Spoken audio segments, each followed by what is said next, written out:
যাজ্ঞসেনীর খুলছে শাড়ি, টানছে ধরে দুঃশাসন।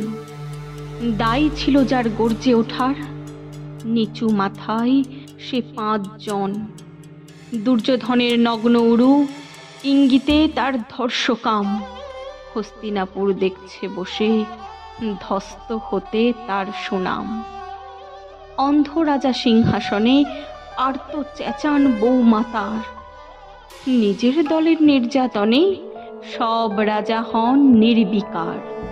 কর্ণ বসে হাসছে হাহা, রাজার দলের লোক তো সে।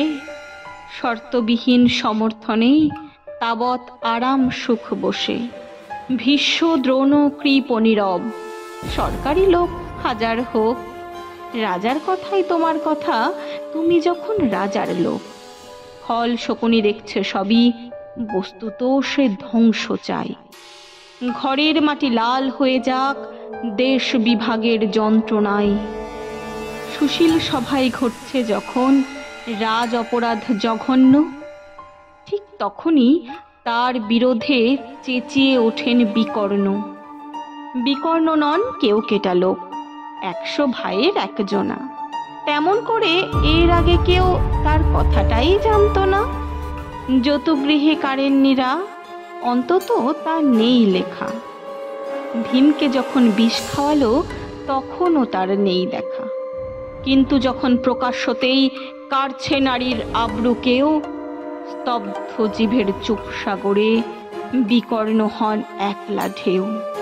চেঁচিয়ে ওঠেন রাজার কুমার যুবরাজের বিরুদ্ধেই। মহাবলী পাণ্ডবেরও তখন গলায় সে সুর নেই। রাজাও যখন নীরব থেকে সাই দিয়ে যায় ধর্ষণে, ঠিক তখনই সমস্ত যুগ বিকর্ণদের স্বর-শোনে। আমরা যারা কিচ্ছুটি নই, একটি মোটে ভোট কেবল, অত্যাচারের সামনে এলে সঙ্গী শুধু চোখের জল। পোষ্যভাবে যাবনা চেবাই অন্ধ এবং নিকর্ণ। প্রার্থনা থাক আমরা যেন একবার হই বিকর্ণ। মরার আগে হতেই হবে রাজার সভায় বিকর্ণ।